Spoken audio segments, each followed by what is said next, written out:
Bom, então a gente está vendo o período pós-moderno, nós estamos falando do período pós-moderno e as suas vertentes de pensamento, tá? Os caminhos são principalmente 4 caminhos, nós vamos nos concentrar em 4 caminhos de desenvolvimento desse período pós-moderno, 4 vertentes principais de pensamento e orientação. O primeiro deles é a questão da cidade, então. O segundo a gente vai ver que é o caminho que faz a volta para a história, para o historicismo e para a linguagem do passado, né, na arquitetura. E o terceiro deles vai ser um caminho totalmente oposto, que é o caminho da abstração, que é proposto pelo Peter Eismann, e depois a gente vai ver o caminho da tecnologia, né, da retomada do caráter e da expressão tecnológica na arquitetura, certo? Então, hoje a gente está falando sobre a questão da crítica que se desenvolve sobre a cidade moderna e uma nova proposição de modelo de cidade, tá? Só que aí, onde é que a gente estava, né? Para entender o que o pós-modernismo está criticando, a gente precisa entender melhor essa cidade moderna, as características da cidade moderna, para entender o porquê que ela está sendo alvo dessa crítica, né? Por que eles estão apontando problemas a essa cidade, quais são esses problemas que são apontados, o que especificamente está sendo criticado nessa cidade moderna, né? E qual que é o contexto de desenvolvimento das cidades para que essa crítica esteja sendo feita, tá? Então, é isso que a gente está fazendo. Então, a gente está entendendo essa gênese e esse desenvolvimento da cidade moderna para agora a gente entrar na crítica em si, ou seja, no pensamento pós-moderno que critica essa cidade moderna, tá? Lembrando que o pós-moderno é esse momento que vai dialogar sempre com o modernismo, né, no sentido de propor uma revisão, uma análise, né, e, claro, uma proposta, na maioria das vezes, de substituição, né, das propostas desse movimento moderno, tá? Então, vamos voltar. A gente estava falando, então, que essa gênese e esse desenvolvimento do pensamento da cidade moderna acontece em 3 momentos principais, tem 3 fases de desenvolvimento. A primeira é a cidade, a consequência, né, de desenvolvimento e está ligada à consequência de desenvolvimento e urbanização resultantes do processo de industrialização, né? Então, início mesmo de uma modernização, né, das cidades, da economia, da sociedade, e isso tem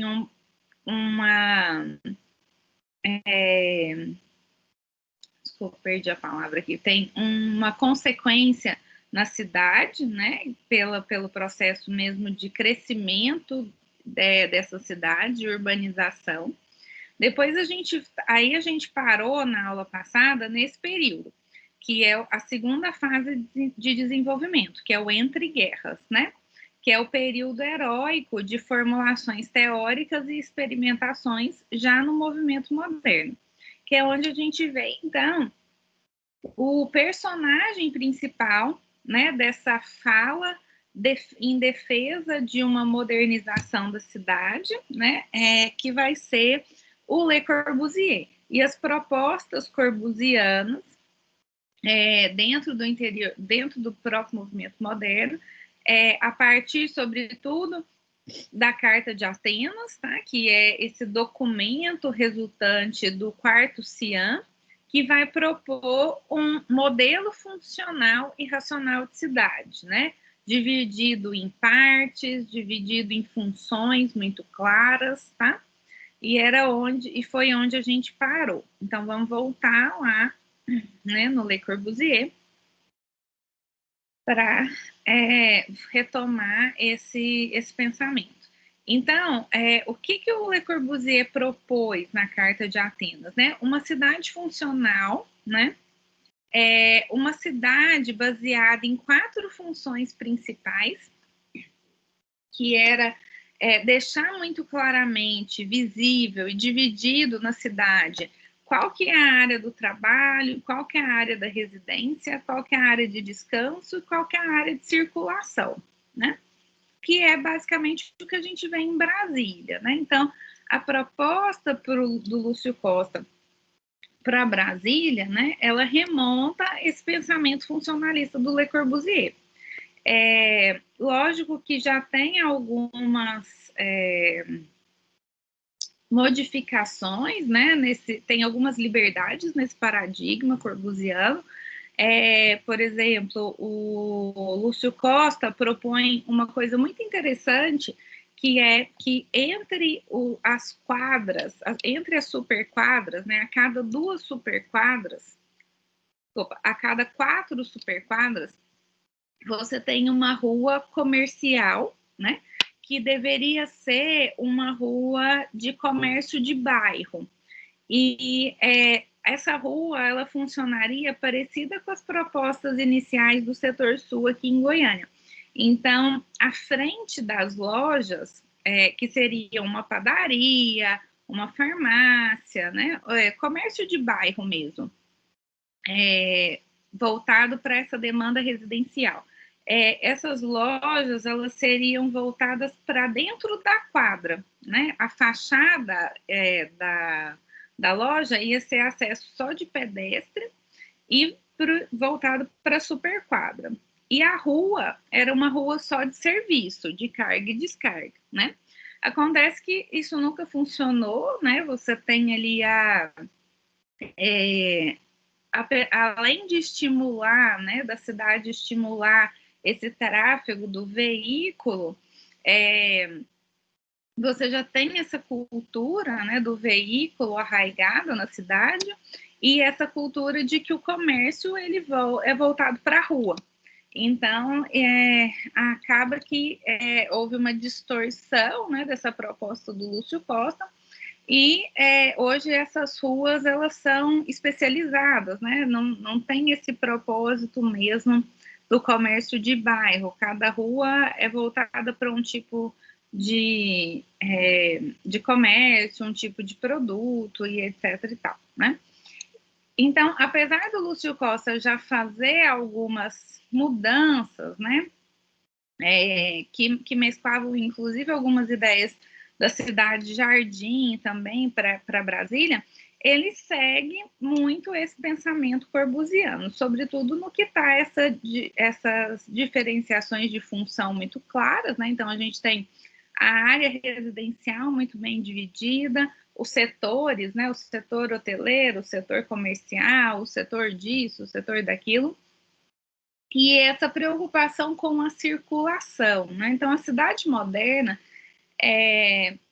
ela é essa cidade também que aceita o automóvel, né? E que ela, então, é um período também, se a gente for, lógico que existe também todo um contexto de época, né? No Brasil, a gente tem uma política do Juscelino Kubitschek de incentivo ao mercado automobilístico, né? Ao veículo, a produção de carros, ao transporte rodoviário, né? Por isso que a gente não tem, um dos motivos que a gente não tem incentivo de outros modais de transporte. Bom, então é uma cidade também pensada muito na circulação, né? Na locomoção das pessoas, no tráfego rápido de pessoas, tá? Então, essa morfologia, né, pensada aí, né, na Carta de Atenas, é que ela vai ser revista e criticada durante o pós-modernismo. O Le Corbusier, só voltando aqui também, né, pensa essa cidade, existe aqui a crença de um novo homem, né, um homem moderno que vai viver nessa cidade. Esse homem moderno, ele até hoje, se der tempo mais tarde, eu vou passar um videozinho para vocês de uma entrevista do Ian Gell, né, que é aquele autor que escreve Cidade para Pessoas. E ele fala uma coisa interessante, ele fala assim, de repente no modernismo surgiu o homem moderno, né, como se o homem tivesse mudado de repente, né, se de repente eu não tenho mais o Homo sapiens, eu tenho o homem moderno, mas o Homo sapiens sempre vai ser o Homo sapiens. E o homem é um homem relacional, né? E de repente eles quiseram impor esse homem moderno, que tinha então um papel que era muito mais voltado para a noção de que o homem tem que seguir o seu papel dentro dessa sociedade nova, produtiva, moderna, né? Então, o homem, ele tem necessidades básicas de... então, ele precisa... O homem é esse né, objeto quase, ele deixa quase ser um sujeito para se tornar um objeto que tem que trabalhar, que tem que depois ser atendido nas suas necessidades de descanso, né? Então, ele trabalha 8 horas, aí ele descansa na sua casa 8 horas, depois ele tem, né, os fins de semana de descanso e lazer, e ele precisa circular para ir de casa para o trabalho, como se isso cumprisse, né, todas as necessidades do homem, né? E a gente esse movimento moderno, de certa forma, deixa em segundo plano outras questões da vida humana, né? Ou outras questões do homem, que são questões relativas às suas a emoção, às suas relações com outras pessoas, né?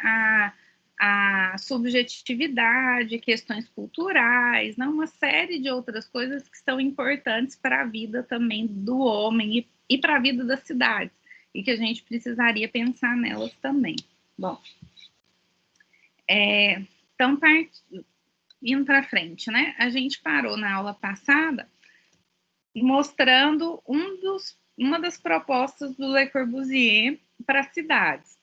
E a gente estava falando aqui do Plano Voisin, que é um plano que o Le Corbusier faz para uma área de Paris que foi arrasada, né, depois da guerra. Nesse Plano Voisin, o Le Corbusier, a gente estava falando aqui na aula de sexta sobre a diferença de morfologia, né? O que é morfologia? É essa forma da cidade, tá? As características de desenho formal da cidade. Então, nessa imagem, a gente consegue observar muito bem essa abordagem diferente de desenho da cidade. Então, enquanto a cidade, que a gente chama que é uma cidade de tecido tradicional, né?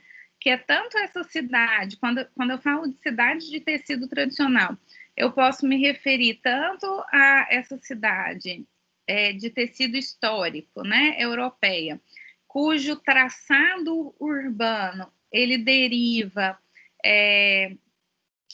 do desenho medieval, das cidades medievais, né, como uma ordenação muito também, de certa maneira, espontânea, né, que você vai construindo, vai organizando essa cidade à medida que ela vai crescendo, vai ocupando, né, e que eu tenho essa característica de ocupar o quarteirão todo, né. Mesmo assim, muitas cidades mais modernas, então, quando, por exemplo, o Barão de Osman, no século XVIII e início do século XIX, já faz essas transformações em Paris, ele ainda preserva a noção de morfologia tradicional do quarteirão, tá? Porque eu ainda tenho, né, quando ele faz essas linhas aqui mais grossas, tá, de ruas, são os arruamentos novos propostos pelo Barão de Osman. Ele ainda mantém a noção do quarteirão totalmente ocupado, né, sem vazios entre as edificações, e muito essa ideia também de que a fachada do edifício dá para calçada, né? Então, eu tenho essa divisão clara entre a propriedade privada do edifício e a calçada, né? Essa ocupação do terreno como um todo, né? Mesmo quando a gente pega, então, Goiânia, eu falei para vocês na aula passada também, se a gente pega, se vocês forem na Avenida Goiás, na Avenida Anhanguera, né, derem um passeio no centro, o que a gente vai ver? Essa morfologia tradicional também. Mesmo que o desenho do Atílio já tenha influências de um certo pensamento moderno, né, no início do modernismo, na verdade o Atílio tem muito mais a Goiânia de Atílio data pré-modernista, né, um pouquinho antes, e vai ter muito mais essa influência do Barão de Osman, né, das transformações europeias. Então, a gente ainda vê essa preservação do quarteirão tradicional. Então, um quarteirão que ele é dividido em lotes, tá?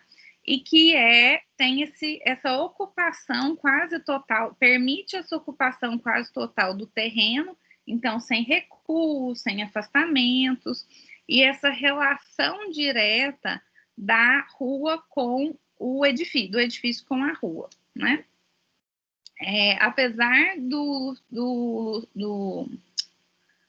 Atílio já trazer, né, essas ideias das vias mais largas, voltadas para o veículo, né, para essa nova forma de locomoção baseada no carro, e por aí vai. Então, é um pensamento, digamos assim, proto-moderno, né, do início do modernismo.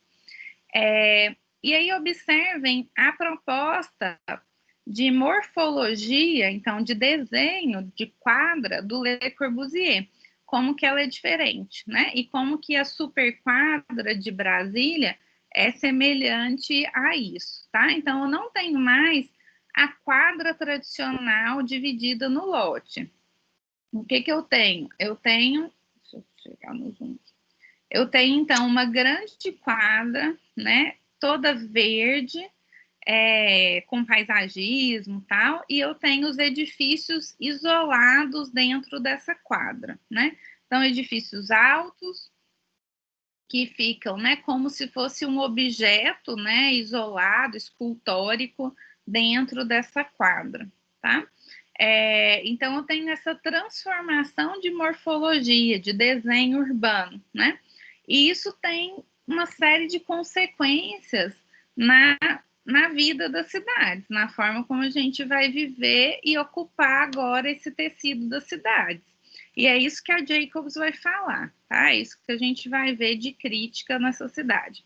Então, o que esse plano Voisin propõe, né? Então, isso aqui é típico é uma síntese mesmo do pensamento moderno para as cidades. Então, eu tenho os edifícios no centro desse plano, né? Esses edifícios em cruz, essas torres em altura, são as torres de escritório, né? Comerciais. Então, percebam que o centro desse bairro, ele é só comercial, né? Então, o Le Corbusier propõe aqui o quê? Uma divisão dos usos, né? Então, ele está rompendo também com a noção da cidade tradicional do uso misto. Ele está separando agora zonas e funções, né? E isso vai ser um grande problema a ser criticado no pós-modernismo. Os edifícios, então, né? Aí você tem a separação. Então, torres de escritórios, depois vem as habitações para classes mais altas, né? Que são edifícios de planta maior, que seriam mais caros também. Habitação para os operários e grandes eixos viários de circulação, né? Fora isso, grandes áreas verdes que circundam esses edifícios. Então, eu tenho aqui sintetizado as 4 funções da cidade pensadas pelo Le Corbusier. A área de trabalho, muito bem clara e definida, separada. a área de moradia, residência, o lazer, né, que vão ser essas grandes áreas verdes, e as grandes vias rápidas de fluxo e circulação para levar as pessoas, então, das suas residências para o trabalho, né? Então, eu organizei a cidade dessa forma, né? De certa maneira, isso é uma simplificação da complexidade da vida urbana, né? Da vida na cidade. A gente não faz só isso na cidade, né? Essa organização da vida cotidiana é um pouquinho mais complexa do que só essas 4 funções. Então, esses vão ser caminhos de críticas que a gente vai ver durante o pós-modernismo, tá?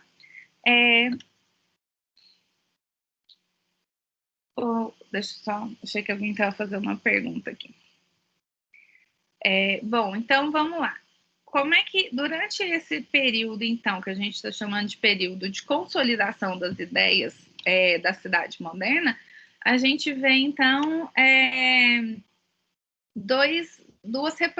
duas concretizações, né, desse modelo de cidade, apesar delas serem, em termos de data, um pouco tardias, né? Então, isso aqui é interessante a gente observar, que é aquela coisa que eu estava falando para vocês, de que essas mudanças de período histórico dentro da arquitetura, eles não são assim tão claros, né? E não são tão, na verdade, é uma transição de pensamento. Então, olha só, a Jane Jacobs escreveu em 1961, tá? E ela já vai inaugurar um pensamento pós-moderno sobre a cidade. No entanto, aqui no Brasil, a gente está propondo o plano de Brasília, construindo Brasília nessa época, tá? Então, só para vocês entenderem que essa passagem entre pensamento moderno e pós-modernismo são processos graduais de transição, tá? E que muitas vezes essas coisas, esses momentos, esses pensamentos se sobrepõem, né? Então, a gente também tem uma certa transferência tardia do pensamento moderno para o Brasil, né?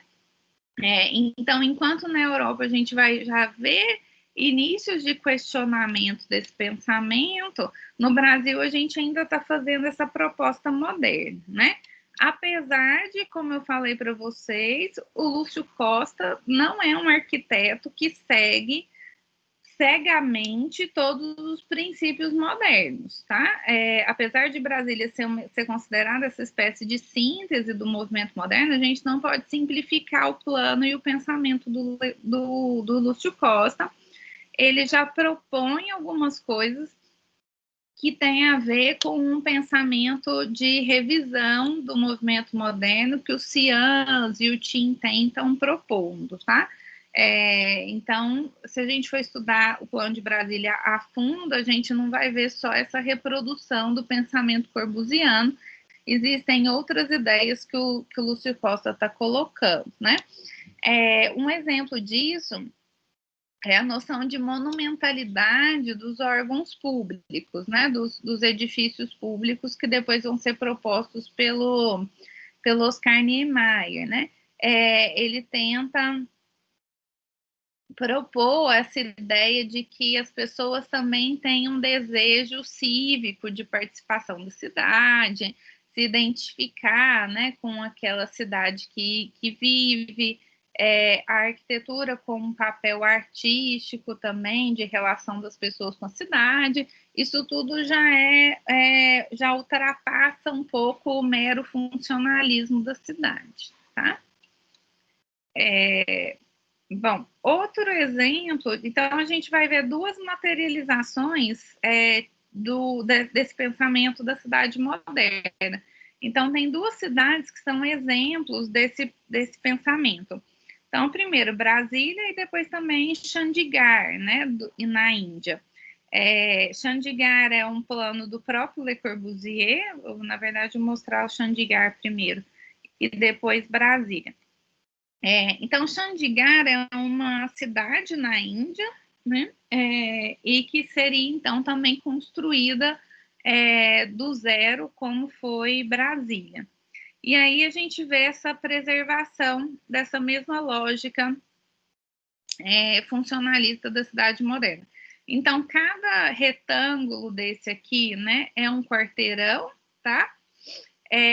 Entre essas quadras, esses grandes quarteirões, existiriam essas linhas orgânicas aqui verdes, né, de vegetação, que formariam espécies de um circuito de parques, né, e áreas verdes, sendo que o Le Corbusier preservou aqui um parque linear acompanhando, né, o leito do rio. E aí toda essa área branquinha seria dividida, então, em zonas residenciais, com uma zona central e comercial na cidade, né? Aí eu tenho as vias muito claramente definidas em eixos e grelhas, em eixos, né, como se fosse uma grelha mesmo, e uma grande avenida, né, central, que vai dar no centro administrativo da cidade, né, no centro monumental dos edifícios administrativos da cidade. Que tem uma coisa, então, que lembra, né, Brasília, né, então, dois eixos de via principais que se cruzam, sendo que lá no final eu vou ter, né, vou chegar nesse centro, inclusive nesse polo, né, de atração visual, que são os edifícios administrativos, né? Que seria esse desenho aqui, que tem todos os, que vai ter o edifício do parlamento, o edifício da Assembleia, o edifício do governo, então toda uma área aqui de edifícios públicos.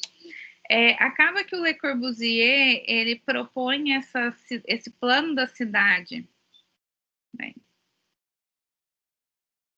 junto com outros arquitetos que estão trabalhando com ele, é uma equipe, na verdade, e ele acaba depois, apesar dele traçar o plano, ele vai deixar o desenvolvimento do plano para esses arquitetos e ele vai se concentrar na construção dos edifícios públicos, tá? Observando que os edifícios públicos já seguem o que a gente chama de segunda fase da arquitetura Le Corbusiana, tá? Que é a fase do brutalismo mesmo do Le Corbusier, em que ele adota, né, o concreto como a referência projetual dele, né? Bom,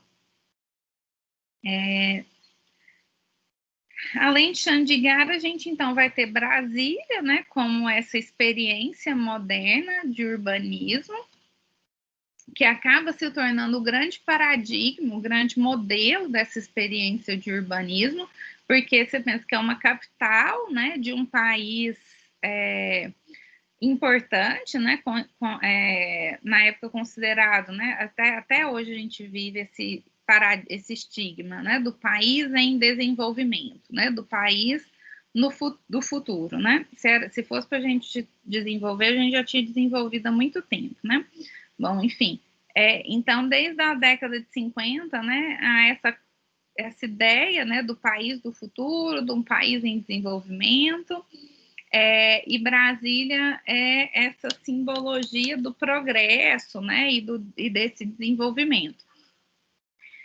Então, a TIM ganha, né, uma importância muito grande, né, se torna mesmo um paradigma e um modelo de cidade também relacionado a esse contexto. Então, claramente, né, a racionalização dessa organização do território, com eixos viários, né, muito claros que o Lúcio Costa traça, a separação clara, então, das funções, né, então, aí o que fica conhecido como esse plano do avião, né, eu tenho as asas que são residenciais, né, asa norte, asa sul, vou ter o eixo principal, que é o eixo monumental, onde vão se organizar todos os edifícios públicos, né, relacionados ao governo. Eu tenho o centro desse cruzamento, como eu vou encontrar ali a rodoviária, e vamos encontrar ali a organização do setor de serviço e comércio, né? Então, os setores principais de serviço e comércio, como o hoteleiro, o setor bancário, né? O setor de comércio em geral, que você vai ter ali, né? Uma espécie de shopping ali, galerias, na verdade, comerciais. Então, isso se organiza aqui na proximidade do cruzamento desses dois grandes eixos viários principais. Depois você tem as outras áreas residenciais, né, mais espalhadas, e aí toda a organização, o aeroporto, né, muito claramente fora, né, separado desse eixo. Então, uma série de princípios aí típicos do modernismo.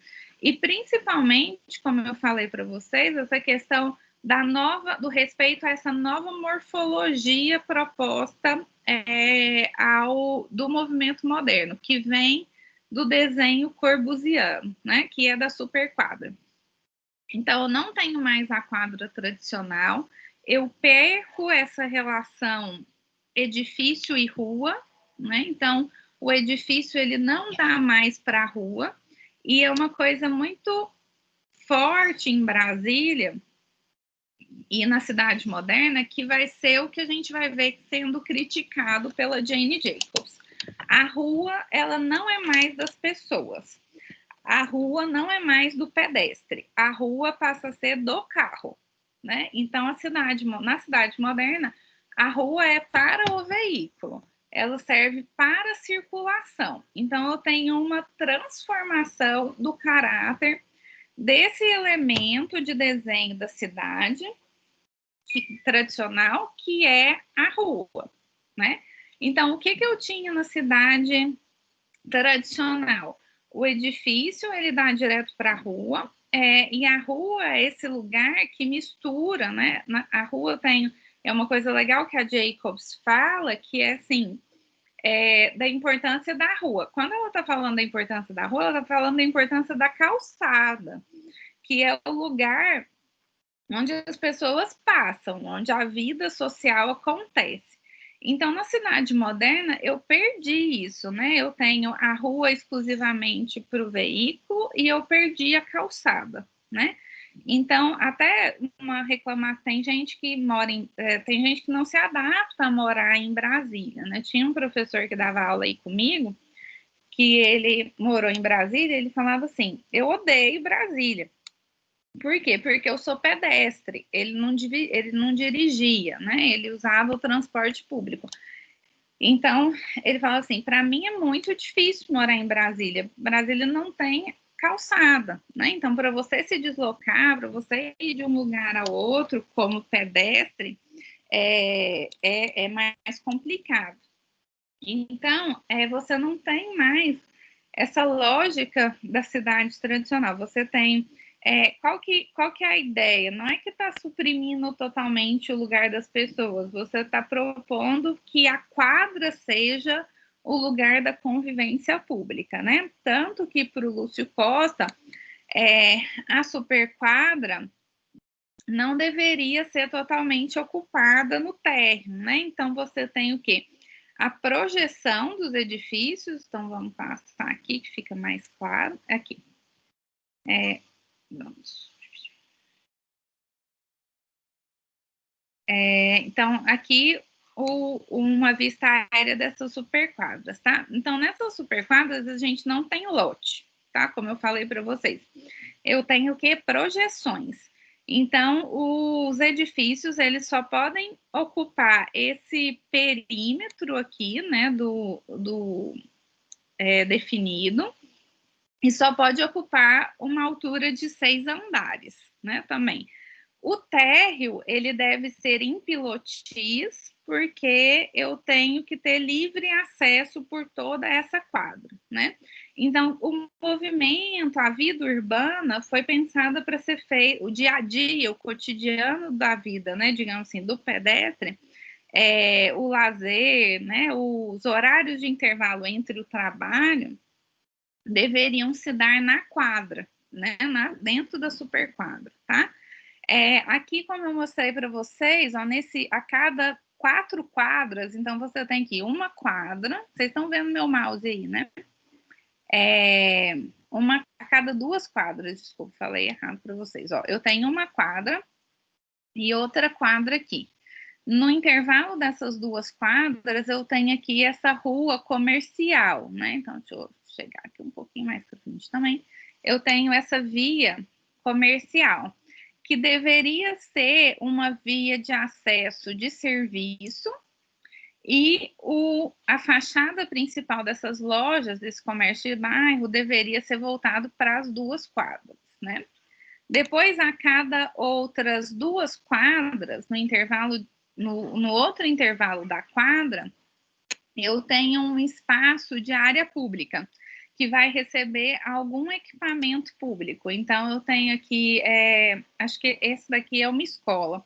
Eu teria a cada 2 quadras uma escola, depois, em outro lugar, eu teria um posto policial, um posto médico, um hospital, né? Então, teria esse uso público em alguns, a cada 2 quadras, tá? Variados e distribuídos de acordo com a necessidade.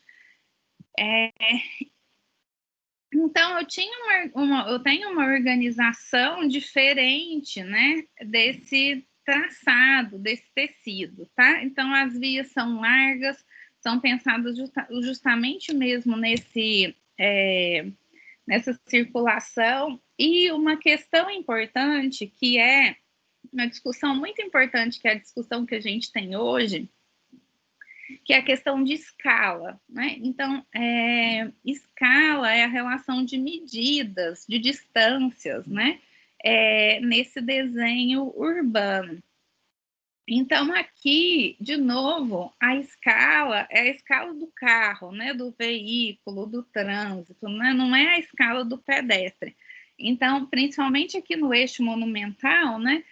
Se eu tiver que cruzar, né? Então, eu já fui para Brasília com os alunos e às vezes a gente resolve assim, a gente parava o ônibus na catedral, né? Que é aqui, ó, vou pegar essa imagem, né? A gente parava o ônibus na catedral e falar assim, agora da catedral a gente precisa ir lá aqui para a Praça dos Três Poderes, né?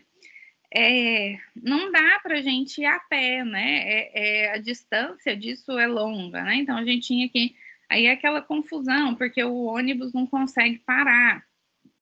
Então não tem lugar de estacionamento aqui para o ônibus. Então o ônibus tinha que ficar dando a volta enquanto a gente desce na catedral, e aí você tem que entrar de novo no ônibus para ir parar lá no Itamaraty e para a gente conseguir parar na Praça dos Três Poderes.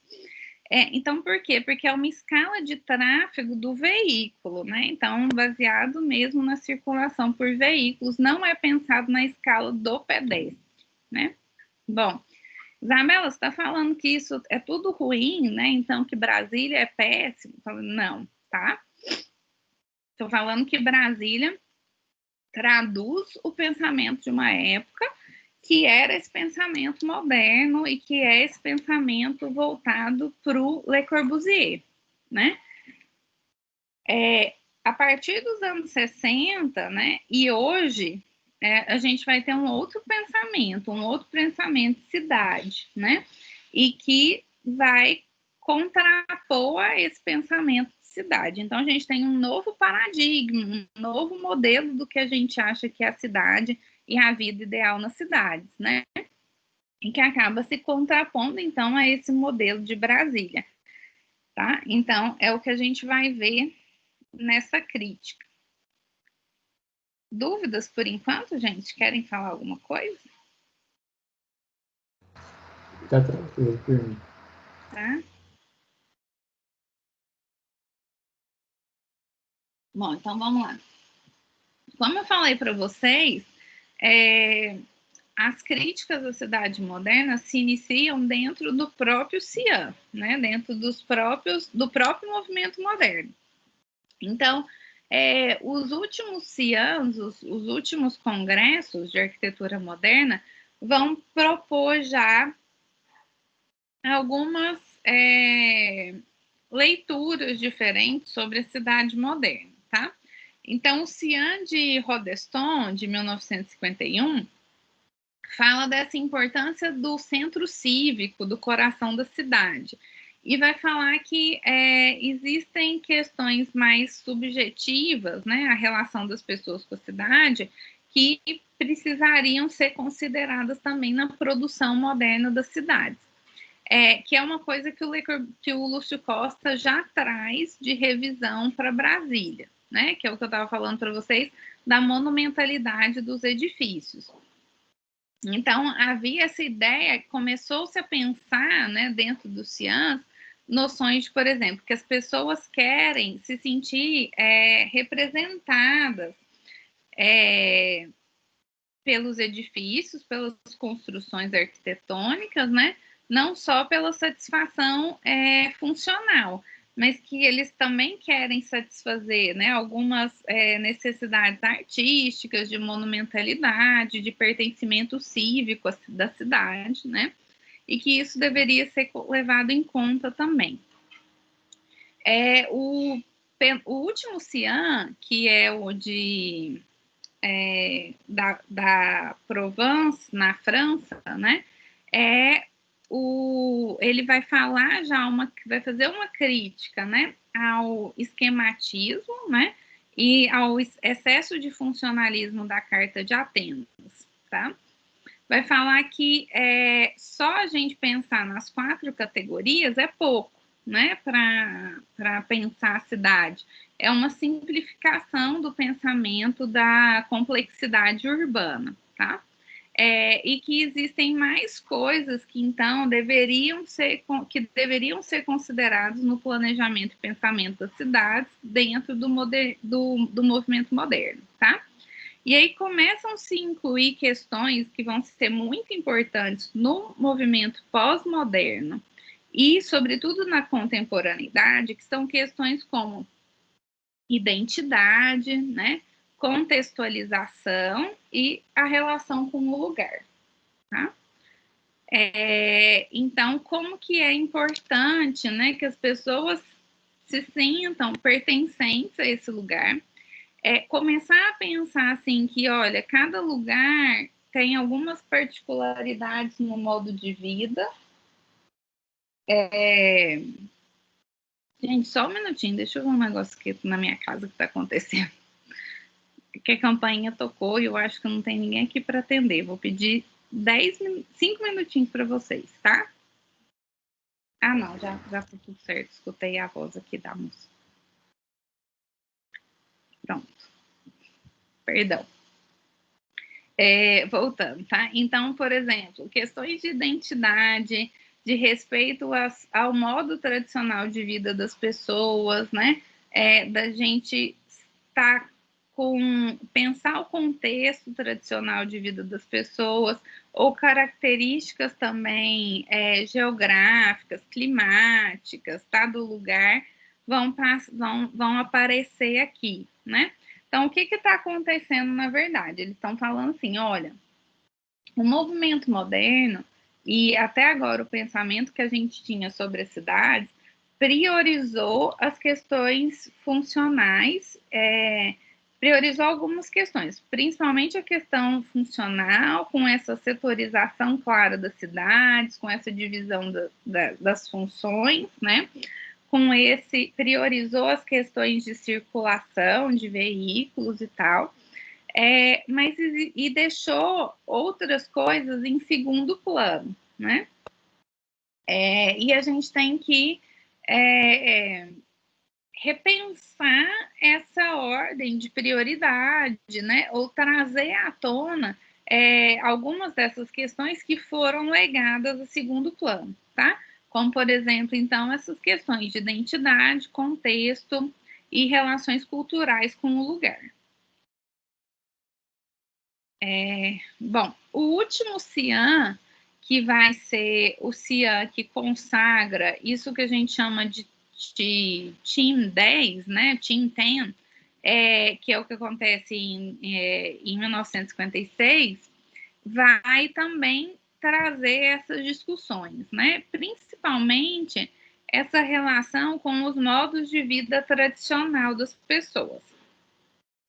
Nesse CIAN, o Tim Tem busca fazer uma síntese entre o que era o movimento moderno, uma arquitetura moderna, mas tentar fazer uma arquitetura moderna que respeitasse o modo de vida tradicional das pessoas. São tentativas, né, de fazer essa síntese das características, né, típicas da cidade da arquitetura moderna, com essas relações mais sociopsicológicas ou culturais das pessoas, né? São propostas interessantes, mas que também cabem, né, questionamentos se elas de fato funcionam. Então, esses arquitetos do Team 10, né, isso aqui é um projeto do casal Smithson, né, que é um dos participantes,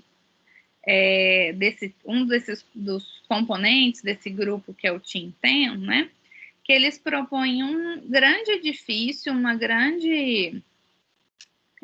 grande conjunto habitacional, né, e que aqui a gente vê a preservação de muitos ideais modernos, como, por exemplo, esse edifício em fita, né, e permeado, né, de grandes áreas verdes, né, então, de novo, eu continuo essa morfologia diferente, né, do edifício livre como um objeto aí, né, dentro, sobreposto a essa grande área verde, mas ele já propõe que que existissem corredores mais amplos, né, de circulação nesses edifícios, que fossem abertos, que não fossem fechados, e que tivessem espaços para reproduzir uma rua, uma via tradicional, né? Para que esse edifício estimulasse mais a convivência entre os vizinhos, a convivência entre as pessoas. Então, na verdade, ele substitui a rua pelo corredor, né, da edificação, né? Então, assim, uma coisa ainda típico moderna, né, que provavelmente não funcionou a contento do que eles queriam, mas é uma tentativa já de revisão, né, de rever alguns princípios dessa arquitetura moderna e desse urbanismo, tá? O grande problema, né, que começa a acontecer aqui é a terceira fase, tá? A terceira fase de desenvolvimento dessa cidade moderna. Então, a gente teve a primeira fase, que foi de início desse pensamento moderno, lá na época da Revolução Industrial, né, e o desencadear da industrialização. O segundo momento, que é o período entre Primeira Guerra Mundial e entre Segunda Guerra Mundial, que são das idealizações, né, dessa cidade moderna pelos arquitetos modernos. E agora a gente tem o terceiro momento, que é de reprodução em massa dessas ideias, tá? Que é o que o Lamas, no livro da Morfologia da Cidade, vai chamar de urbanística operacional, tá?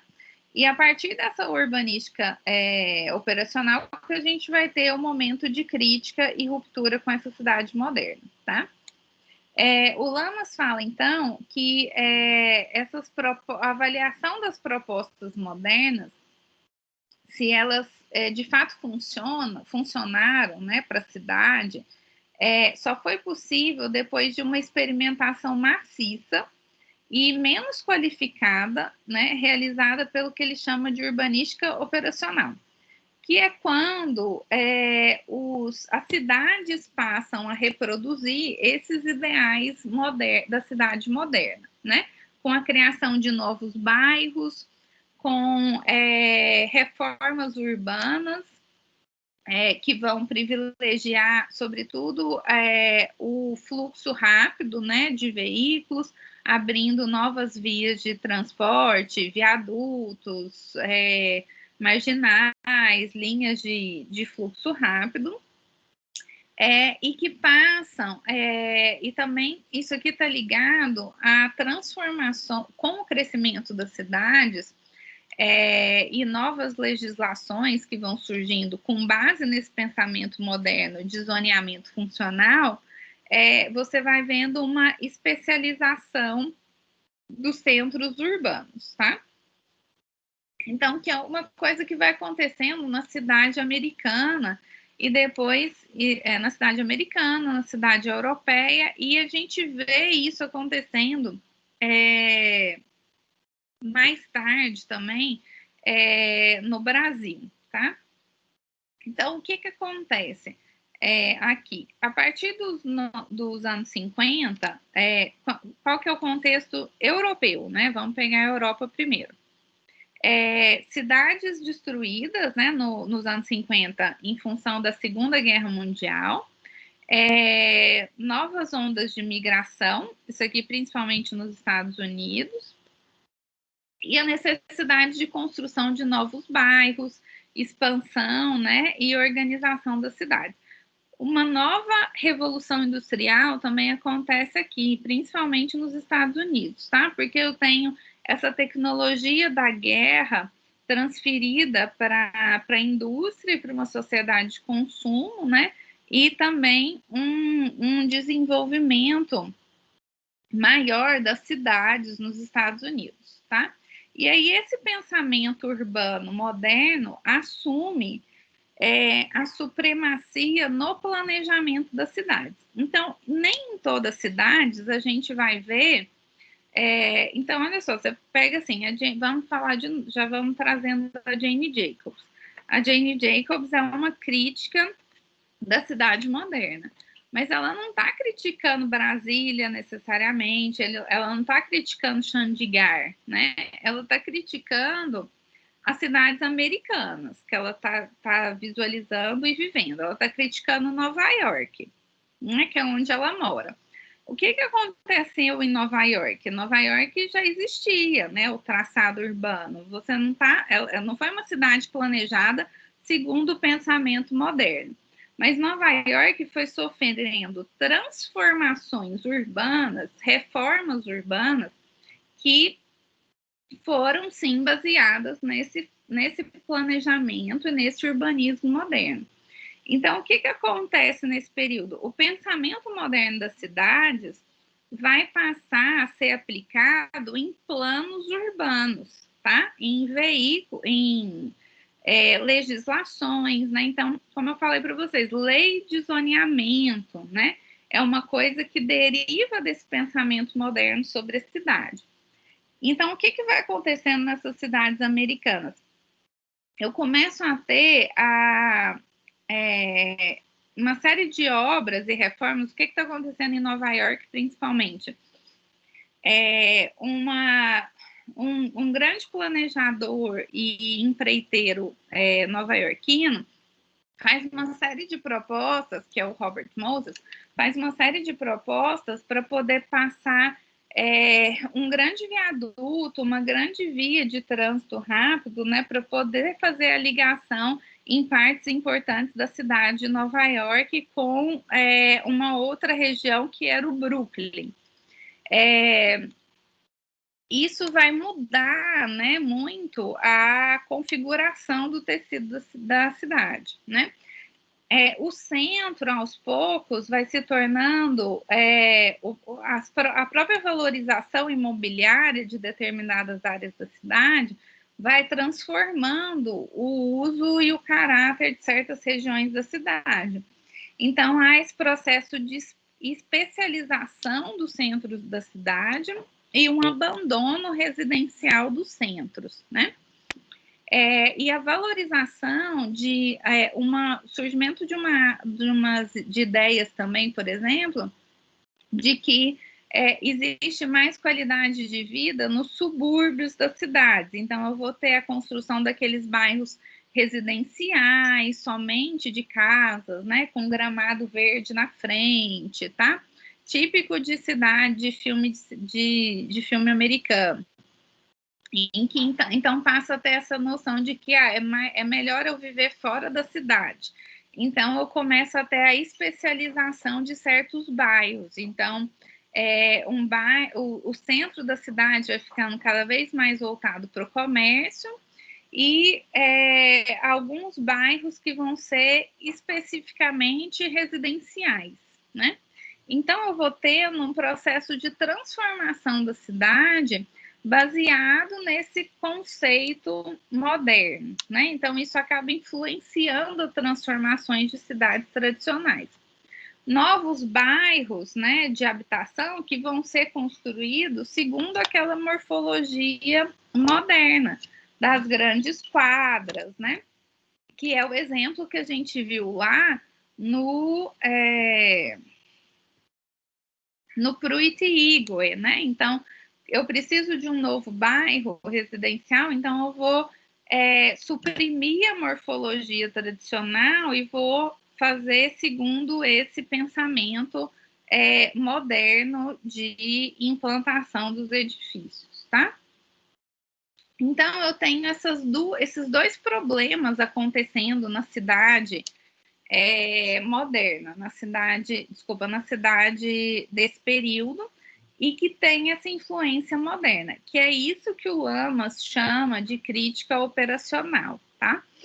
Então, esses dois problemas são uma valorização do fluxo rápido de pessoas, né, de veículos, um processo de valorização dos centros da cidade para que eles passem a se tornar cada vez mais comerciais, então, construção de grandes torres de edifícios comerciais e etc. E uma mudança de polos residenciais, né? Uma migração das pessoas dos centros da cidade para outras áreas residenciais.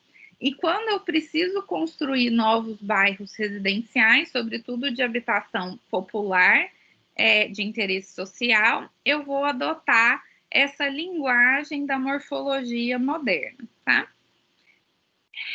Então, assim, para vocês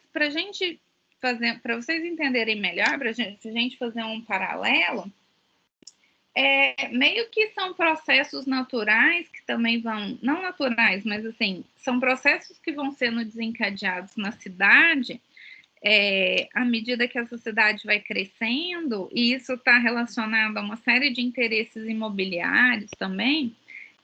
O que acontece o que estava acontecendo nos Estados Unidos e na Europa nesse período, são coisas que depois, mais contemporaneamente, a gente vê, por exemplo, acontecendo aqui em Goiânia, tá? Então, um processo semelhante, apesar de épocas um pouquinho diferentes, tá? Então, o centro de Goiânia, inicialmente, era um centro de uso misto, né? Eu tinha comércio e residência, né? Quem morava no centro, tá? Era a classe alta, né? Era quem podia morar no centro, né? Era a classe alta. Então, apartamentos ali, né? Na Tocantins, na Araguaia, né? Eram luxo, tá certo? Com a valorização com o crescimento do centro, né? Ou a sua cada vez mais especialização comercial e a valorização de outras áreas, tipicamente novos bairros, outras áreas típicas residenciais em Goiânia, você vai vendo essa substituição, né, esse abandono residencial do centro para outras regiões da cidade, outros bairros, né? E a cidade contemporânea, ela vai acentuando, né, esse processo, porque você vai aparecendo a valorização imobiliária de determinadas áreas da cidade que vão sempre propondo essa substituição de usos constantes, né, de determinadas áreas, E o centro original da cidade, principalmente, eles vão cada vez mais se especializando em uma função, né?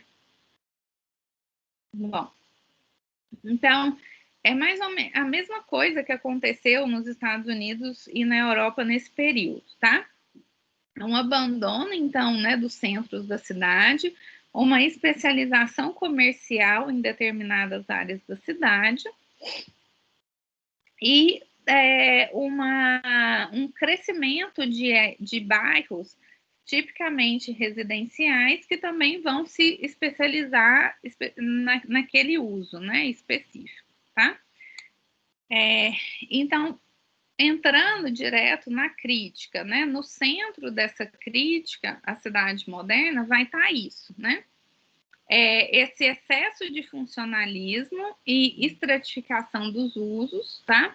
Que tem por consequência um empobrecimento da vida urbana.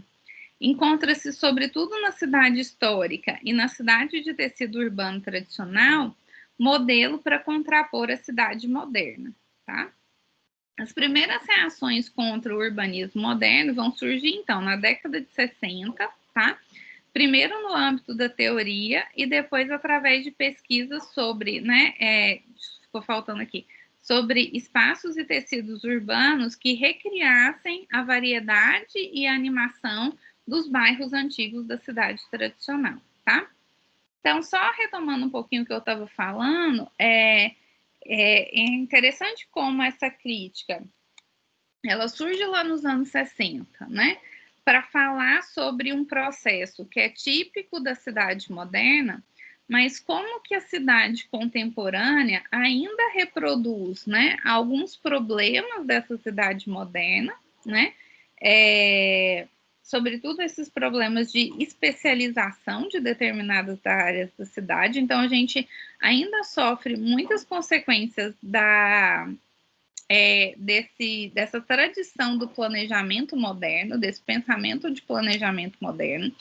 Então, quando eu falo de Goiânia para vocês, a gente está falando das características contemporâneas da cidade de Goiânia, e que ainda sofre com determinados problemas dessa lógica de especialização, né, também. Apesar de hoje a gente já ter na nossa legislação tentativas de reverter esse quadro, mas a consolidação já, né, desse quadro, às vezes, por vezes a gente ainda tem os mecanismos não são suficientes para revertê-lo, né?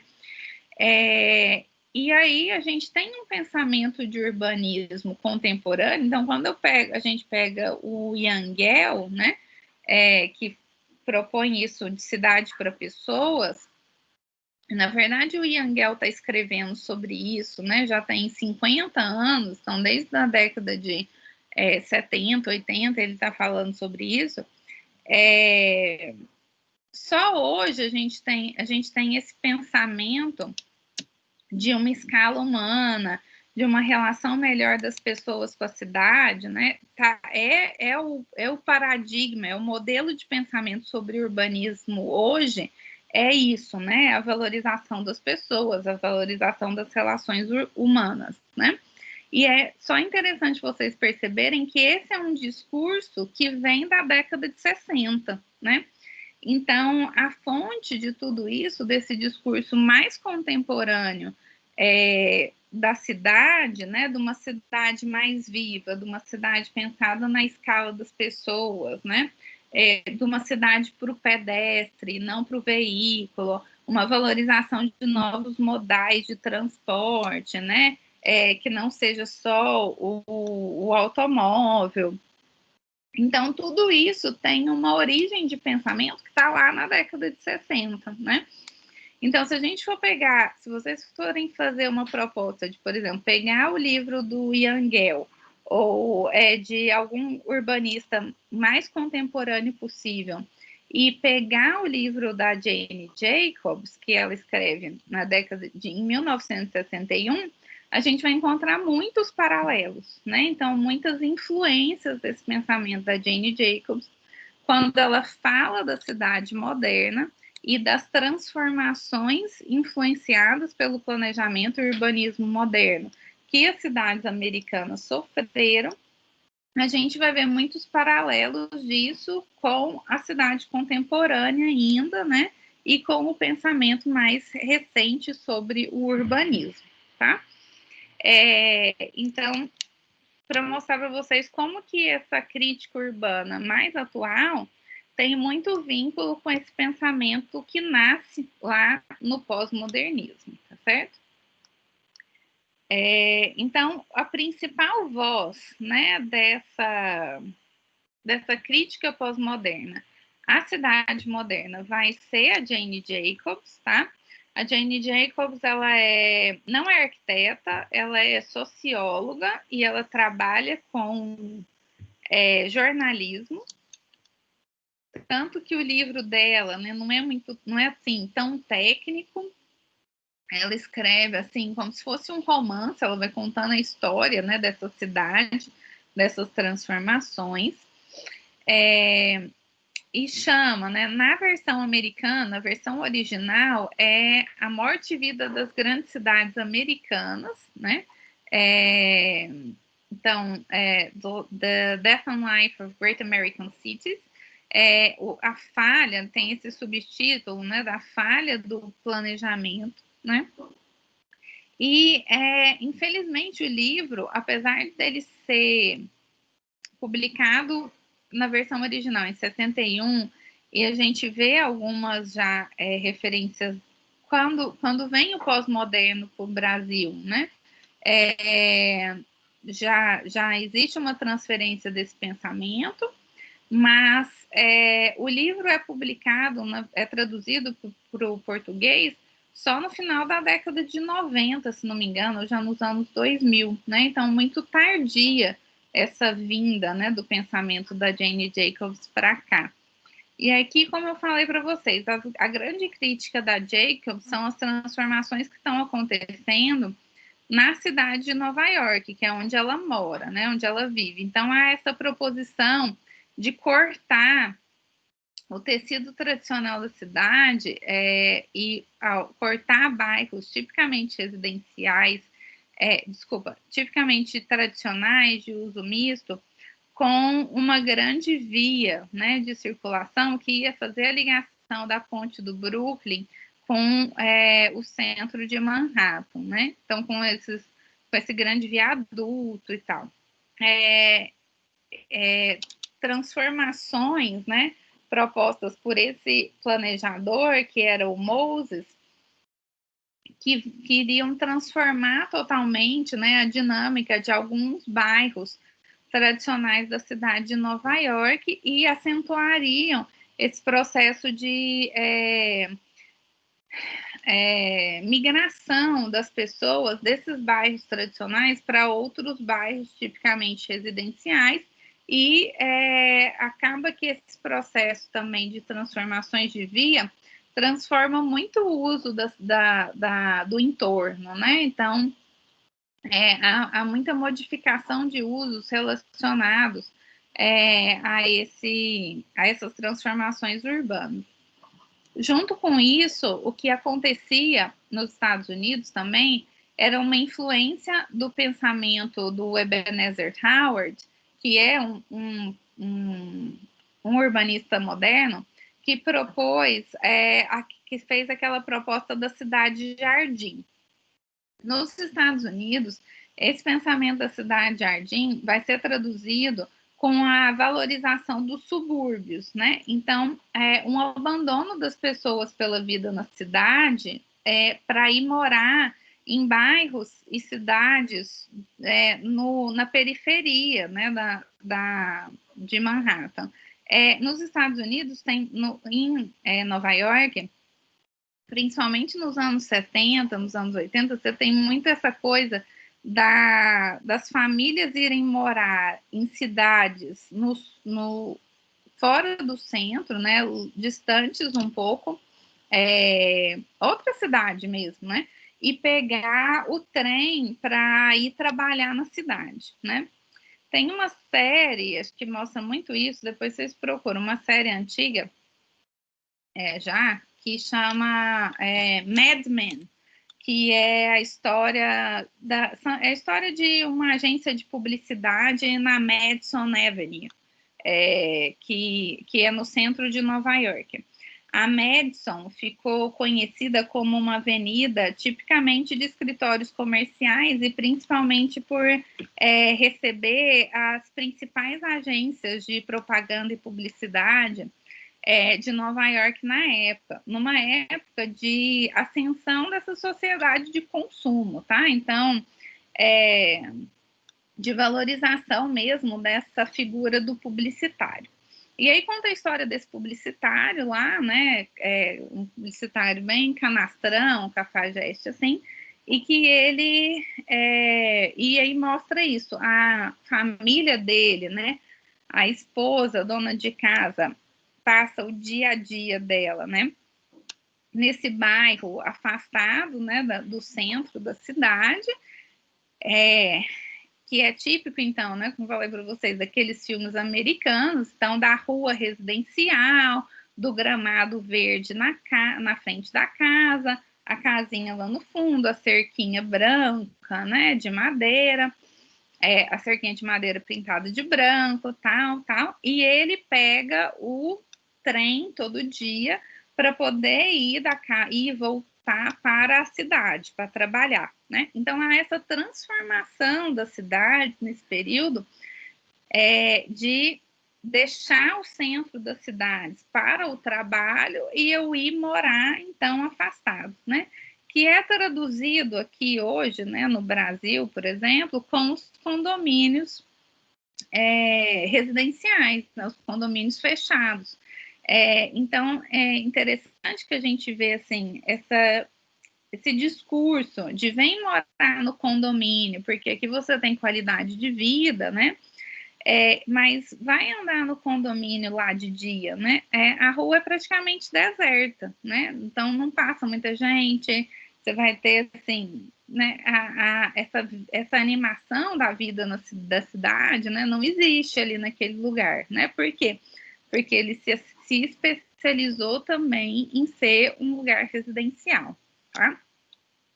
Então, esse é o contexto, tá, de crítica da Jane Jacobs. Então, eu vou encerrar aqui para a gente entender esse contexto de transformação e aí amanhã a gente finaliza já falando o que ela está propondo, né? Porque ela não vai fazer uma proposta de projeto, é claro, ela não é arquiteta, mas ela vai falar do que é bom, o que era bom em certos bairros residenciais onde ela vive e que ainda vivenciam essa cidade da calçada, essa cidade tradicional, né? Ela vai falar o que é bom nessa cidade, que ainda se preserva em alguns lugares da cidade de Nova York e o que é ruim, né, nessas transformações de influência moderna que essa cidade vai passar, tá? Então, a gente vai entrar, e ela é a principal crítica, a principal voz dessa crítica à cidade moderna, tá?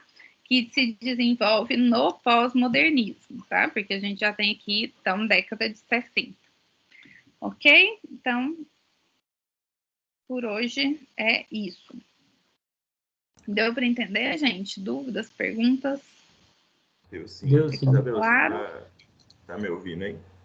Oi, tem que falar mais alto um pouquinho. Tá, peraí. Vou colocar o microfone melhor aqui. Deu uma melhorada?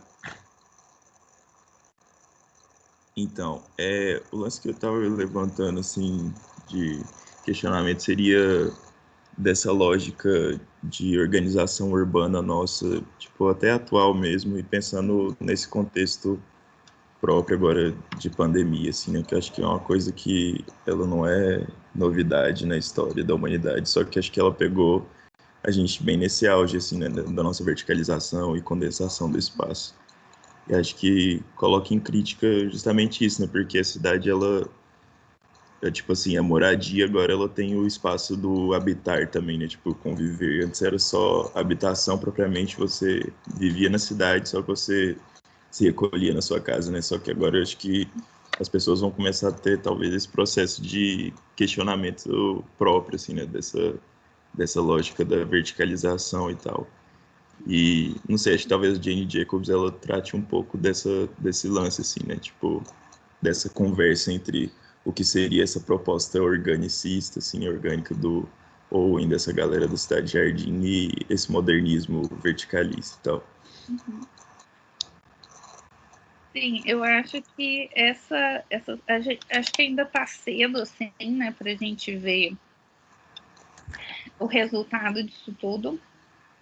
No início, eu achei que as coisas iam mudar muito, sabe? Que a relação que as pessoas iam estabelecer com...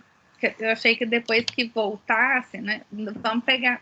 Porque, assim, para mim, a gente ainda... No Brasil, a gente ainda está na pandemia, tá? Apesar de Nem entrou em quarentena ainda, né? Apesar de... Eu tô tentando ficar em quarentena ainda, né? Desse jeito. Apesar, assim, acho que eu e mais 20 pessoas, mas tudo bem. Tamo junto. Apesar de ter retomado, né, no Brasil, a gente não acabou com a pandemia, né? Ela ainda, enquanto estiver morrendo gente, para mim não acabou. Bom, mas vamos pegar a Europa, né, que reabriu num processo mais racional de reabertura, né? Eu achei que as pessoas iam ficar com medo de ir para a rua, né, de viver na rua. Iam buscar, né, distanciamento e tal. E não é isso que está acontecendo. As pessoas voltaram a viver normalmente, né? E eu achei que ia ter uma transformação, uma necessidade de transformação do espaço público por causa disso, né? Mas acho que o que aconteceu foi justamente o contrário, que é esse fato de você ficar muito tempo em casa, fez a gente sentir falta dessa vida no espaço público, né? Essa relação mesmo de vida na cidade, relação com outras pessoas, a relação com o encontro. Então, de certa forma, acho que isso reforçou um pouco essa tendência que a gente já vinha tendo de... acho que são dois processos, né? Primeiro, esse processo de valorização do espaço ao ar livre, de valorização da vida em sociedade, né? Do dia a dia na cidade, no espaço público, né? E de vivência mesmo na cidade, né? De vida pública. E, por outro lado, o fato das pessoas ficarem tanto tempo em casa... talvez de questionar a qualidade desse ambiente, né? Que é o que você está falando, dessa arquitetura excessivamente verticalizada, né? Desse morar nas cidades. E talvez uma tendência das pessoas... Eu achei que ia ter uma tendência maior de, por exemplo, das pessoas quererem morar em cidades menores, né? Ou uma migração mesmo da cidade grande para outras cidades menores. Isso acho que é uma coisa para a gente ainda ver, né, para frente. Talvez relacionada a... Será que essas transformações também de trabalho... porque agora a gente viu, por exemplo, a possibilidade do trabalho remoto, né, que era uma coisa ainda... que havia um preconceito, né, de certa forma, sobre isso, e alguns setores de trabalho perceberam que talvez isso seja mais possível do que eles achavam, né? Então, talvez com o trabalho, se esse trabalho remoto vai ficar na nossa organização de trabalho, né? Acho que isso implica uma organização mesmo das formas produtivas, e talvez isso mude um pouco essa necessidade de vida nas cidades, né? Será que alguém que pode trabalhar remotamente, se ela não preferir, então, se ela ficar numa cidade do interior, numa cidade menor, já que isso não implica uma mudança no trabalho dela, né? Então, acho que a gente vai ver algumas consequências esperadas, talvez não, outras a gente ainda vai ver o desdobramento disso, né? Mas com certeza vai suscitar muitas questões interessantes para a gente pensar em termos de arquitetura e urbanismo. né? Eu acho que é muito válida esse pensamento. É uma coisa para a gente começar a observar, né? E começar a levantar, né, o que está se produzindo já de pensamento sobre isso. Quem mais, gente?